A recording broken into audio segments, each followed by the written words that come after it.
Well, thank you for joining us on KARE 11 News Now. I'm Rena Sargentopoulos. Let's get right to your headlines. It was a very emotional day in St. Paul as the city and its police force honor the life of former officer Felicia Riley.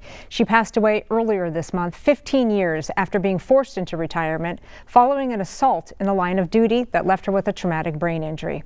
The show of support today was incredible, with some hundreds of officers from across the entire metro there to support Riley and her family.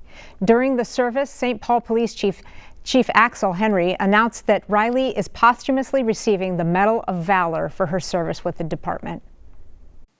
As a person that worked that day and works for this department, I, like our police department, has wondered over the last 15 years, and I've thought to myself as I sat here trying to think of what I could possibly say to encapsulate who this person was and what she did for our community.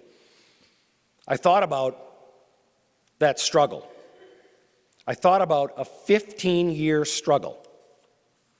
For those that have ever had to be in a fight, you know that a 90-second fight is an eternity. What about a 15-year fight? I thought to myself, I don't know that there's a word that can describe that. Riley was laid to rest at Roselawn Cemetery in Roseville. Tune in to KARE 11 News at 4, 5, and 6. We will have much more on the funeral and Officer Riley's impact both on and off the force. Ian Russell here with some breaking news this afternoon. The man who led the Vikings to one of the best seasons in franchise history is leaving. Sam Darnold is heading to Seattle. According to ESPN, he just signed a 3-year, $100 million contract. According to NFL insiders, that comes with $55 million guaranteed. Darnold led Minnesota to 14 wins in 2024, but underperformed in the final 2 games of the season, 2 of his worst all year, which dashed the Vikings' hopes of a Super Bowl. More details of the deal are expected on Wednesday. 2 big deadlines this week in our nation's capital as more tariffs are set to take effect on Wednesday. Also, Congress must pass a government funding bill by Friday or risk a government shutdown. A short-term funding bill will be brought forward tomorrow, but is already getting pushback from Republicans, and it will need the full support of the GOP and some Democrats. The tariffs on Wednesday will be 25% on all steel and aluminum imports coming into the U.S. President Trump says his sweeping tariff plans will bring back lost American factories and jobs in the long term. Oh, I think the tariffs are going to be the greatest thing we've ever done as a country.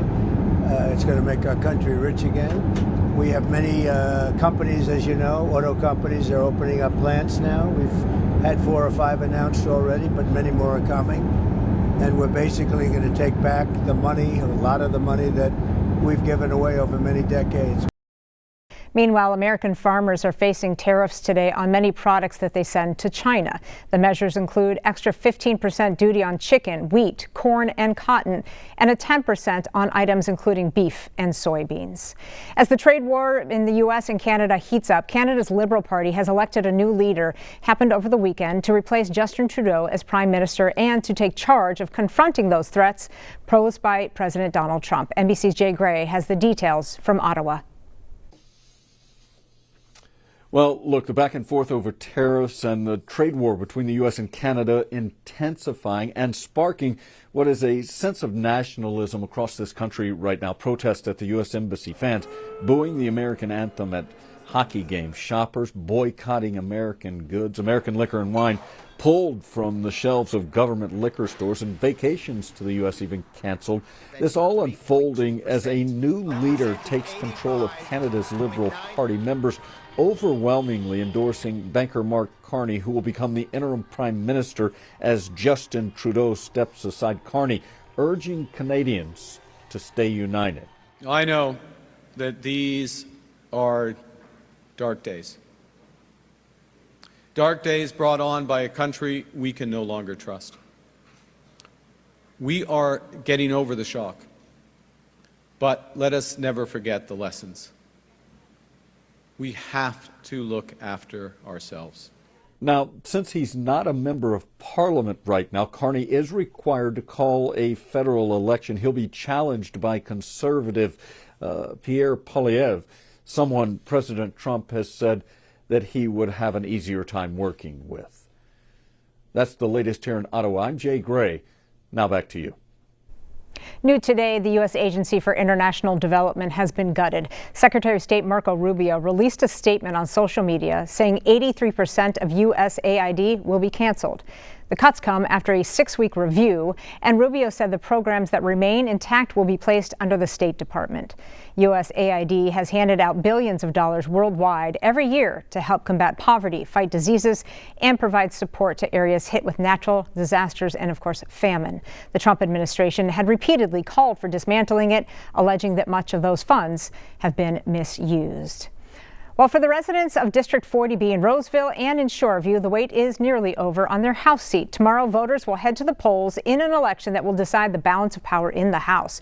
It comes after DFL candidate Curtis Johnson won the race, but a judge said that he couldn't be seated because he didn't live in the district. David Gottfried is the DFL-endorsed candidate facing off against Republican Paul Wickstrom. Both candidates have spent the past couple of months door-knocking daily. A win for Gottfried would bring the House back to a tie. And if elected, Wickstrom says his top priority will be making Minnesota more affordable for its residents. Which from the DFL perspective gives us a really good position to defend some of the really good work that we have done over the years. Paid family medical leave is something that I'm particularly passionate about. I have family members who would have greatly benefited from that program being in place. And so I will fight tooth and nail to make sure that that gets rolled out in 2026. We really have to, push forward some important changes, not just for fraud detection and prevention, but also to bring down the spending. And I think, if we identify the areas where the fraud is happening, we can redirect those dollars to those areas where the crucial services are needed. Back in November, Democrat Johnson beat Republican Wickstrom by 30 percentage points. Early voting in person continues today at Ramsey County Plato Building, and then tomorrow on Tuesday is the special election day. The polls will be open from 7 a.m. until 8 p.m. Right now, the FAA is back on the scene investigating a small plane crash in Pennsylvania. The plane came down in the parking lot of a retirement community Sunday afternoon. The 5 people on board survived. They're all right now recovering in the hospital. Hard to believe when you're watching this terrifying video that just came into our newsroom. A witness says the plane crashed shortly after takeoff. Fire officials say the crash damaged about a dozen cars, but thankfully no one on the ground was hurt. The NTSB will be reviewing the FAA's findings. We're hearing from close friends of a Minnesota man killed in an avalanche in Alaska, along with 2 other men. Jeremy Life and 2 of his friends were skiing in the mountains near Girdwood Tuesday when authorities say an avalanche buried them in at least 40 feet of snow. Joe McCoy talked with friends of Jeremy's about the legacy that he leaves behind. Being a dad, it was his pride and joy. He talked about his kids before he talked about anything else. Those close to Jeremy Life knew how lucky they were to have him by their side. Jeremy and I have been good friends since middle school. I met him on his 21st birthday, which is pretty, if you know Jeremy, that was a good time. 2 of Jeremy's closest friends, John Fritz and Brandon Wiedemeyer, say the 38-year-old was a family man first and foremost. He leaves behind his wife Q and their 2 boys, Austin and Hudson. Whenever we all got together, he was the one that's in the pool for hours, or the next day in the living room with the kids watching cartoons in the morning. Jeremy and 2 friends were killed by an avalanche Tuesday while skiing in Girdwood, Alaska. It's estimated that avalanche buried the men under at least 40 feet of snow. He did live life to the fullest. Brandon says Jeremy taught him patience and to not take life so serious. The thing he will miss most, Have you heard that before? is the 2 of them raising their kids together. The aura that he had around him, kids were attracted to him. Dogs were attracted to him. And there's no better compliment to that of an individual when that happens. Austin, I wish you were swimming with me, buddy. Besides being with family or out on the water, Jeremy loved to be on the golf course. Boy, he loved golf.